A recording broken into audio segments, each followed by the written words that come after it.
Hello, everyone. My name is Ran Weiss. I'm a senior product manager at 3D Systems, and welcome to our session today, the role of ultrasound in central line placement. I'm going to start with walking over the webinar topics, just so you know what to expect. So we will start with an introduction to our speaker today, and afterwards I will also introduce our new simulator that we're going to show in the demo today. Afterward, we will move on to a lecture by Dr. Friedman about training in POCUS. Dr. Friedman is going to discuss about a simulation center and how they conduct point-of-care ultrasound courses over there. And then she'll move on to procedural training, also talking about the importance of ultrasound guidance in central line placement. And we'll then move on to a hands-on demo on the new system PERC Mentor Suite. And we'll finish with the Q&A session. Feel free to ask any question you may have during this session in our chat box. We have Niv from our team that will be happy to answer. Also, if you want to have a personal demo or if you want more information about one of our systems, you can leave your email address at the chat box. So we are very happy and honored to welcome today to this session Dr. Shirley Friedman. Dr. Friedman is a pediatric intensive care physician and the director of point-of-care ultrasound service at the Tel Aviv Sourasky Medical Center in Israel. She's been working with us on several modules, very talented physician, and we're very happy to have her here today. So we're going to present in the hands-on demo that we have today our new system, which is called PERC Mentor Suite, as you can see in the picture on the right. The PERC Mentor Suite is the first to market virtual reality simulator for percutaneous procedures done through the skin, image-guided interventions like fluoroscopy or ultrasound. You can see that the system is comprised of a screen, electronic box, a probe, and a needle, and our one platform that enables multi-specialty for endless number of image-guided intervention. You simply plug in and replace the desired anatomy. We will see all the features and the advantage of the system during this session today and during the hands-on. I would like to show you though the available procedures on this platform that are available. We have the thoracentesis module with two anatomies, which is the upright position and the supine position for emergency. We have the central line placement module that we'll see a demo of it today. And we also have the pericardiocentesis module that we're going to be released in the upcoming month. If you're asking what is the next procedure, so you will help us actually decide. We're going to have in the Q&A poll, and you can vote for your desired next procedure in the poll at the end. So I'm going to now transfer to Dr. Friedman. We have a short 30-second to replace between us, and then we'll move on with Dr. Friedman's lecture. Thank you very much.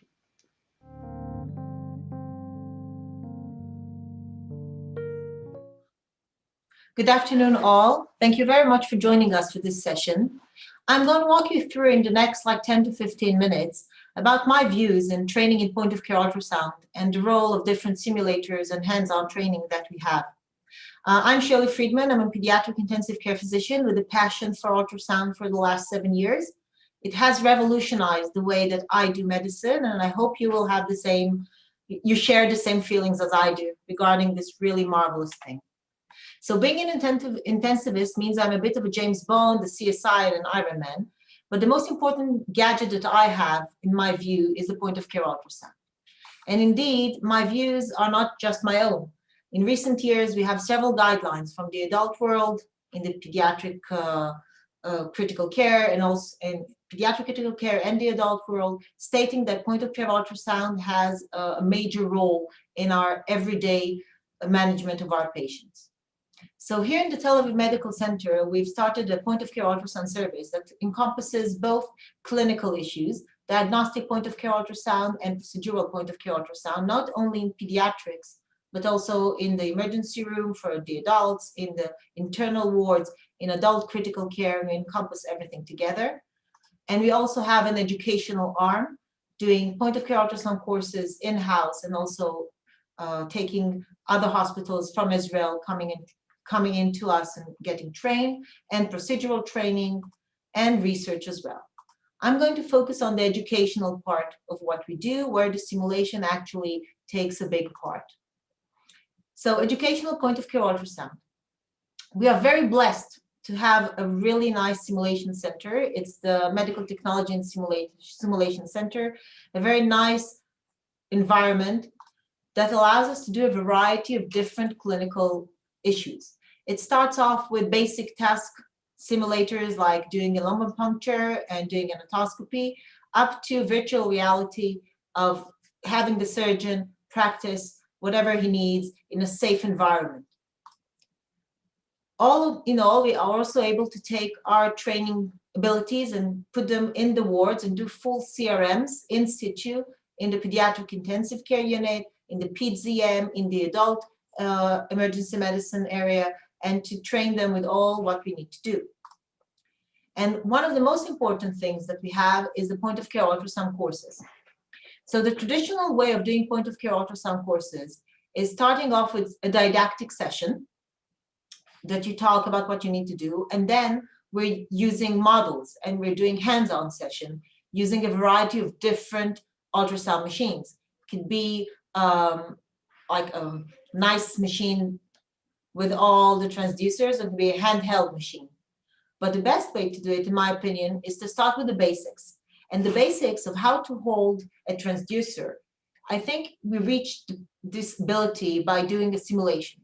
And the ultrasound mentor that we use gives us the ability to start off with how to handle, if you see here on the middle image, how to handle the probe itself, how to adjust the depth, the gain, the view, to reach the right view that you need to see for that object. These are the basic modules of the ultrasound, which is extremely important. And after we train on these basic ultrasound models, we move on, as you can see on the right, to the clinical cases that allows us to image pathologies, which are not very common on our healthy models, of course. So for every diagnostic ultrasound that we do, training in diagnostic ultrasound, we need to get a performance assessment. We need to know that the trainee knows the indication for the examination, knows how to get the proper image, and knows how to integrate it with the clinical situation of the patient, with his lab results, and put it all as a piece of the puzzle to get the right diagnosis. So for each one of these components, you give a score. And one of the best things that we do with the simulation, that we get a feedback from the mentor on how the performance was on every case. And I'm going to show you that in a couple of minutes. So if we'll drill down and focus on procedural point of care ultrasound and training in procedural point of care ultrasound. So why do we use it? So the old way of doing central lines was doing surface anatomy and going in blindly. And it was like a sign of force that you can actually put a central line in without visualizing anything, just with your two fingers, feeling the pulse and doing it. But actually the anatomy of the IJ without point of care ultrasound looks like this. We don't know what is the depth of the internal jugular down from the skin. We don't know really the relations between the carotid artery and the IJ. People are different. We have different variants of the normal, especially in pediatrics where all the distances are in millimeters. It's so small and you can easily miss and get a severe complication. So when we are using point of care ultrasound, the anatomy looks like this. So now we can see where the IJ is, we can see where the carotid artery is, we can assess the depth from the skin, and we can actually look where we are going. So there's no wonder that Critical Care Societies has done several reviews, and this is one recent review that concluded that ultrasound guidance is very important and it improves the patient's safety for the procedures of central venous placement in the internal jugular vein, in the femoral vein, and in the subclavian vein. All moreover, it's important in the pediatric population. And in these guidelines that were published just last year, there are strict recommendations that POCUS-guided technique should be used for IJ placement in neonates and children with a level of evidence of A, which is a very high level of evidence, and with strong agreement. Strong agreement was also reached for placement of subclavian lines and femoral lines in neonates and children, and for placement of peripheral lines, not just PICC lines, but really peripheral lines by itself, and for maintaining and verifying the position of umbilical lines in neonates. So it's a very powerful tool. So what is the role of the ultrasound within this vascular access world? It starts off by just identifying the anatomy. Just know where you're going. Where's the vein? Where's the artery? Where you're at? Where is the nerve? You can verify the vessel patency, because we see critically ill children and also critically ill adults that had central lines before, and could be that this internal jugular vein or femoral vein is thrombotic already from previous catheters. So you need to verify the patency. Then during the procedure itself, you guide the needle tip all the way down, visualizing it going all the way up to the right place. Confirm your intravessel position of the needle tip, that you're in the vein, not in the artery. And then if you're doing peripheral lines, you can actually guide the needle and the catheter all the way through the vessel. And if you're doing central lines, you verify the position of the guide wire, that it's going the right way, that it entered the right internal jugular and went down to the brachiocephalic vein towards the heart and did not go into the subclavian vein or curled back up towards the head. So verify the guide wire position. And then after inserting the catheter and withdrawing the guide wire, you can actually image the catheter itself going in the right way. So the biggest training challenge by far coming to train physicians in central line insertions or any other vessel access is visualizing the tip of the needle, or actually visualizing the needle. So we have two techniques. We have the out of plane technique, which you see on the left of the screen, visualizing just the needle tip as it approaches the vessel in the transverse plane. And in this technique, you combine the sliding movement or the fanning movement and just follow the needle tip all the way down to the vessel. The other way, shown on the right, it's what we call the in-plane technique, visualizing the entire needle as it transects through the tissues, going to the vessel in the longitudinal plane. This technique, the in-plane technique, although seems very intuitive, it's much more difficult to perform, in my opinion, because you need a higher level of stability of the hand and your hand-eye coordination in order to reach this perfect image. Every slight movement of the ultrasound beam will take the needle out of your vision.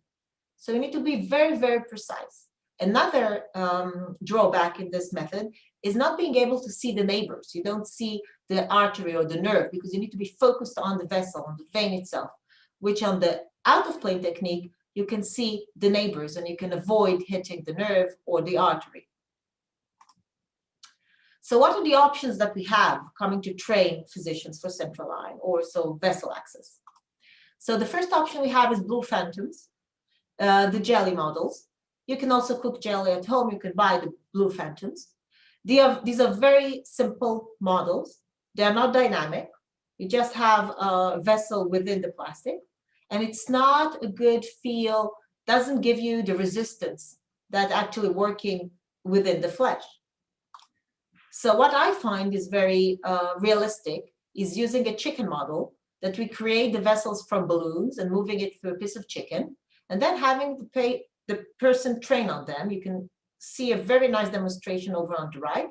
It has a really nice feel, but it has also several disadvantages, this method. This is organic material. It's not easy to work with organic material within hospitals. You need to take special precautions not to contaminate areas, so you're kind of limited. And also it's not dynamic. It's actually what you do with it. It does give you a real feel of the flesh, but it's not dynamic. So what else do we have to offer? So we have the training phantoms, the phantom dummies that we can train doing also central lines. It has wear and tear of the plastic as well, and also has an issue of being, again, non-dynamic.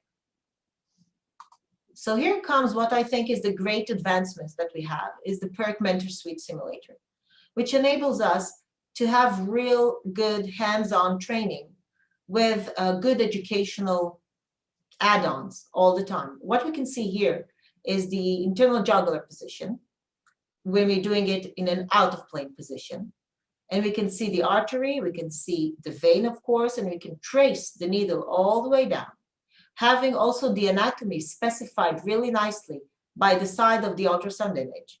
The ultrasound image is very true to the anatomy, having the muscles on top and the vessels underneath. And as the needle actually reaches under vision the vessel, we can also see the syringe right here is filling with blood. We can see the same thing in the longitudinal position. Here we can also see that we have the add-on of having labels on the image itself. What is the right IJ? What is the right carotid artery? We can help the learner differentiate these different vessels according to the anatomy that he sees on the right. It's very dynamic. The artery pulsates. So it's really, as I said, true to the anatomy. And here in the in-plane position, as the needle goes into the vessel, we can see the syringe fills with blood. If the needle will go into the artery, the blood will be in a different color. That will also help us to know. So we have a lot of cues along the way, an online teaching, living, dynamic, that changes whatever we do. It also gives us specific statistics of how long did we actually, for what percentage of the time did we actually see the needle in plane, out of plane, as I'm going to show you in a minute. This is another example of doing a subclavian access, subclavian vessel access. And again, with all the modalities, we can adjust the depth, the gain, everything, knowing we have the anatomy all the way with us the entire way. A great way indeed to teach and to train doing central line. Another great advantage here is when we're doing a subclavian access, we can see the pleural line, we can see the lung breathing, we can know if we're going there, and we also are getting a little warnings. If the needle will be too close to the pleural line, we'll get a warning, you're going too close to the lung. So this is also an add-on for the trainer to think about. And at the end, we're getting this wonderful summary of how the trainer did for what the amount of time that actually the needle was within the view following the puncture. Time needle was not visualized. How many attempts? What was the angle? How did we do? Did we have complications? So that's amazing. So the trainer itself can do the same practice again and again and see how he does better. And us as trainers and mentors, we can assess our trainees and their improvement throughout the course and throughout the time of training. So they can do that either independently or with us by their side. We can see it from afar. So it's a great opportunity for everyone actually to study. So I think I'll conclude with that. Thank you very much for listening. And we'll go further on, and we'll be available for Q&As afterwards. Thank you. Using ultrasound is an add-on to our basic knowledge of surface anatomy and the location of the veins. So we need to look at the patient, we need to locate the clavicle and the sternocleidoid muscles with its two heads, the sternal head and the clavicular head, that together join and form a triangular shape. And the internal jugular vein, along with the carotid artery, actually are running within this triangular area. And the aim of the internal jugular vein is toward the ipsilateral nipple. So we're taking the ultrasound transducer and we're putting it on the place that we used to do a blind central line insertion using the anatomy. And then we'll look at the screen. This is an out-of-plane imaging of this area, and we see the right IJ and the right carotid artery. The artery is pulsating, the IJ is collapsible when we press it. However, we need to adjust the depth and the gain of the image. So this image, I'm not happy with the depth because I can actually, if I just travel along, I lose the carotid artery and I don't see the internal jugular to the hole. So we need to adjust the depth.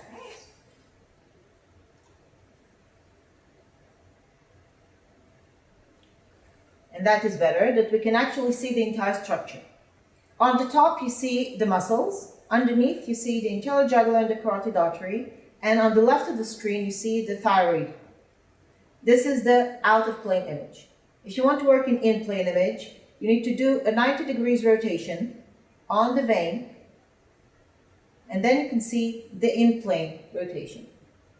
It's very important to remember the acceptable orientations, that when we work in longitudinal, then the cursor is towards the head of the patient and on the left side of the screen. And when we work in a transverse section, the transducer's marker is oriented on the left of the patient along with the left side of the screen in order for us to have a better eye-hand coordination with the screen.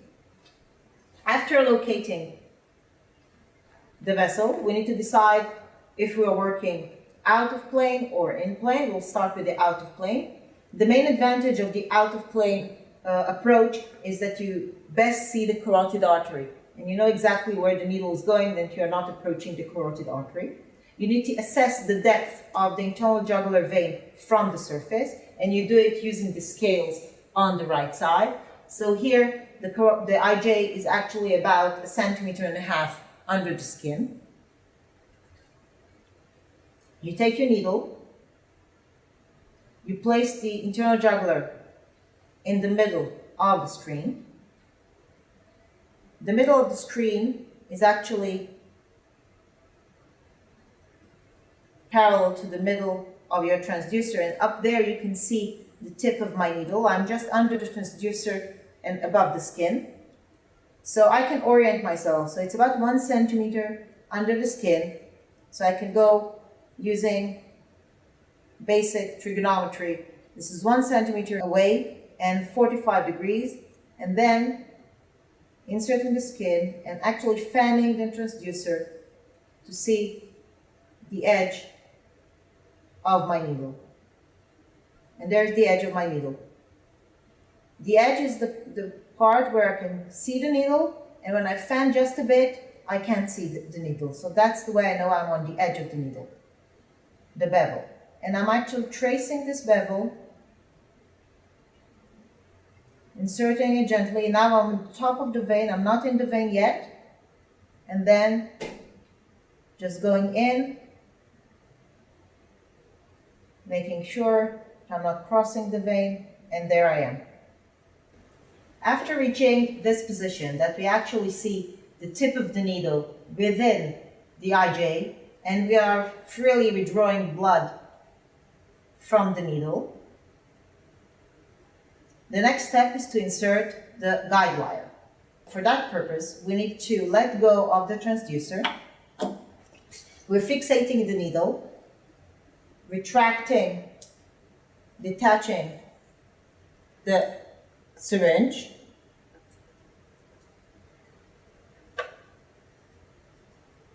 attaching the guide wire, and advancing the guide wire.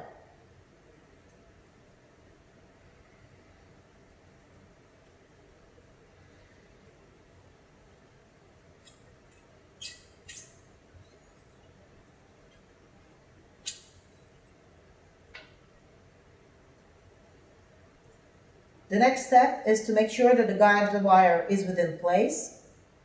So we're going back with our ultrasound, and now we can see the guide wire coming from within, and we're actually following the guide wire through the IJ all the way down to the brachiocephalic vein. There we go. Next step is to withdraw the needle, making sure the guide wire will not be withdrawn as well. Securing the guide wire, removing the needle, proceeding with dilatation,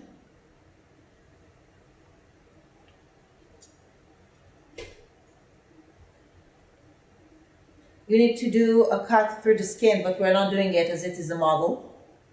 You're dilating, then you're applying some pressure with a gauze as it's going to bleed, retracting the dilator,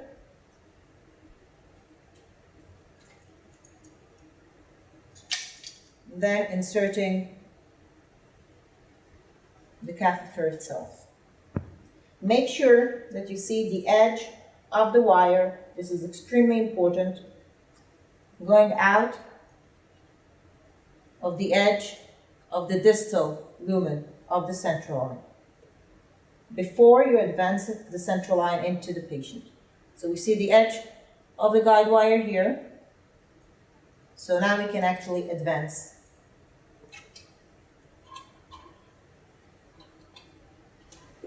Now let's demonstrate the insertion in the in-plane section. So after identifying the right intellojugular and the carotid artery, we're doing a 90 degrees rotation with the marker towards the head of the patient, and we are imaging the longitudinal section of the intellojugular vein. We're taking the needle, inserting it from the middle of the transducer on the longitudinal plane, waiting to see it on the screen. As it approaches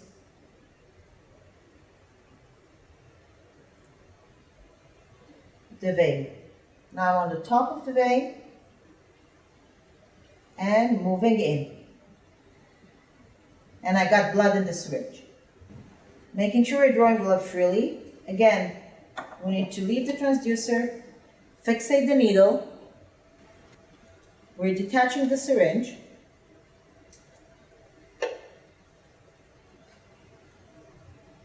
And again, inserting the guide wire.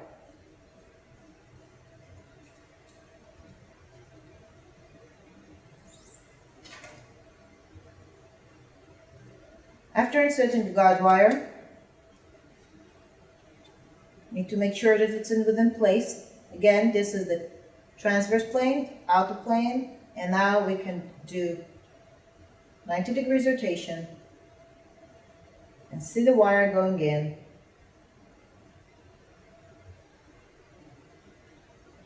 in the longitudinal plane. Pearls and pitfalls in central line insertion with ultrasound guidance. When you get the wire in, it's very important to see that you trace it all the way down within the IJ through the brachiocephalic vein. Make sure that it does not recoil on itself, because sometimes it happens, and sometimes the wire itself can actually go and turn towards the subclavian vein, and this is an improper position of the central line. So you need to make sure that you see the wire going all the way down to the brachiocephalic vein. Another big advantage of the ultrasound is you can actually see here on the lower right of the screen the pleura and the lung sliding. So as you work with the needle, you need to make sure that indeed you're going only towards the right IJ and you're not going anywhere near the pleura, avoiding a pneumothorax, which is a complication that we can sometimes see with central line insertion. You can also use the ultrasound after finishing the procedure to make sure that there was no complication, there's no pneumothorax, to actually see the lung sliding, as lung sliding actually rules out pneumothorax. All right. Thank you everyone for watching this hands-on demo. We'll now move on to the Q&A session. We start with a little poll that we did, as I talked in the beginning, on a PERC Mentor Suite is our new platform.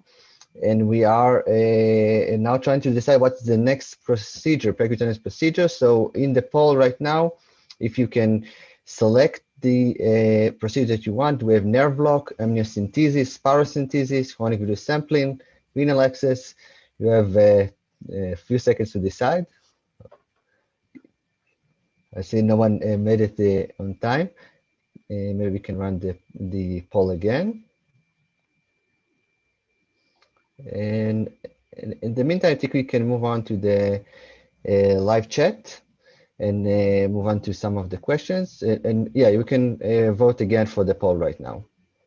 So over here next to the live chat, you have a polls tab, and you can select what procedure you would like to see on the PERC Mentor Suite. You have 6 seconds to submit your answer.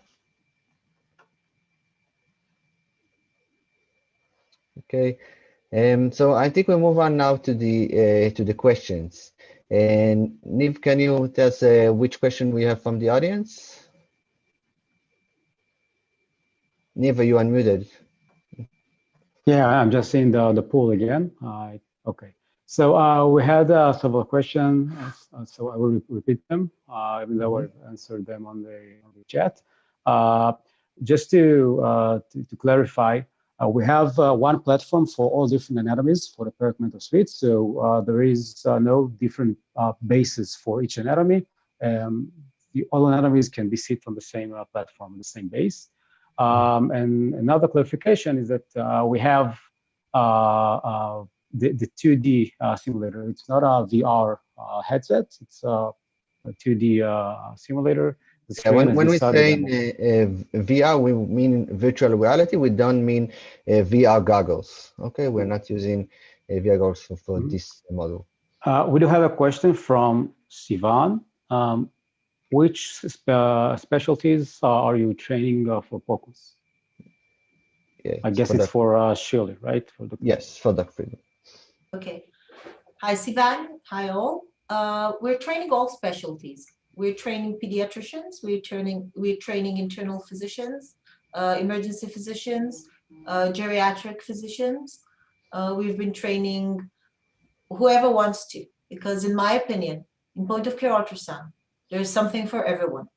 You can use it across. My special interest is also in vocal folds. So I'm training also ENT physicians on looking at vocal fold movements with ultrasound. So actually, it's really, you can do so many things with ultrasound. Great.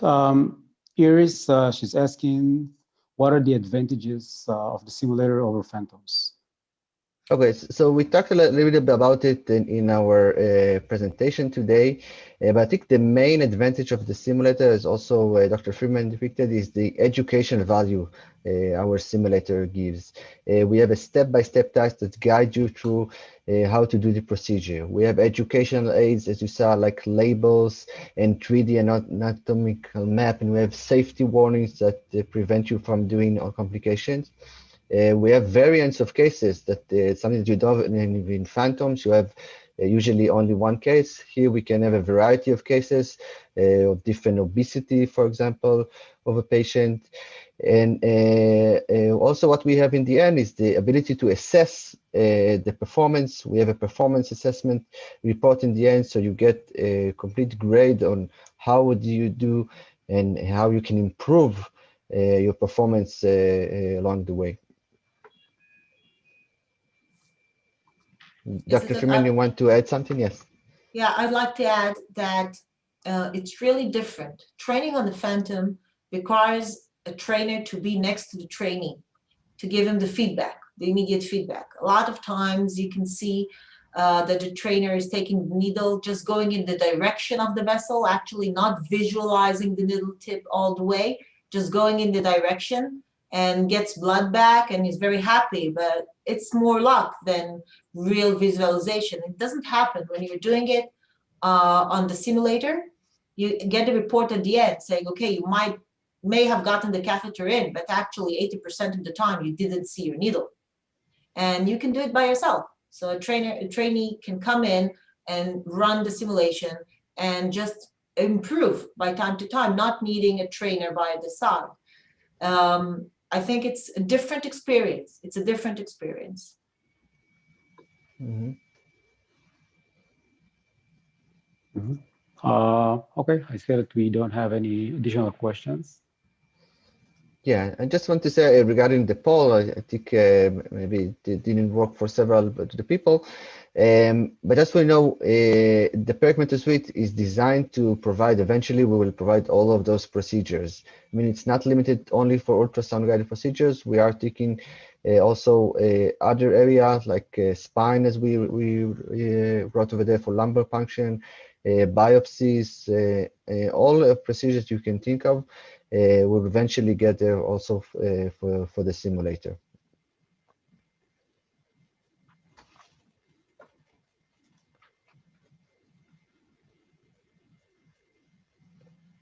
Okay, any other questions from? No, that will be all. If there are any additional questions, so feel free to contact us through the website or the hosts in SESAM, and they will forward us any question that you might have. Yeah, also, as I mentioned at the start, if you would like to see a demo, a virtual demo, or if we can come over to you, it would be preferred, please write us your email address and we'll be happy to show you in person.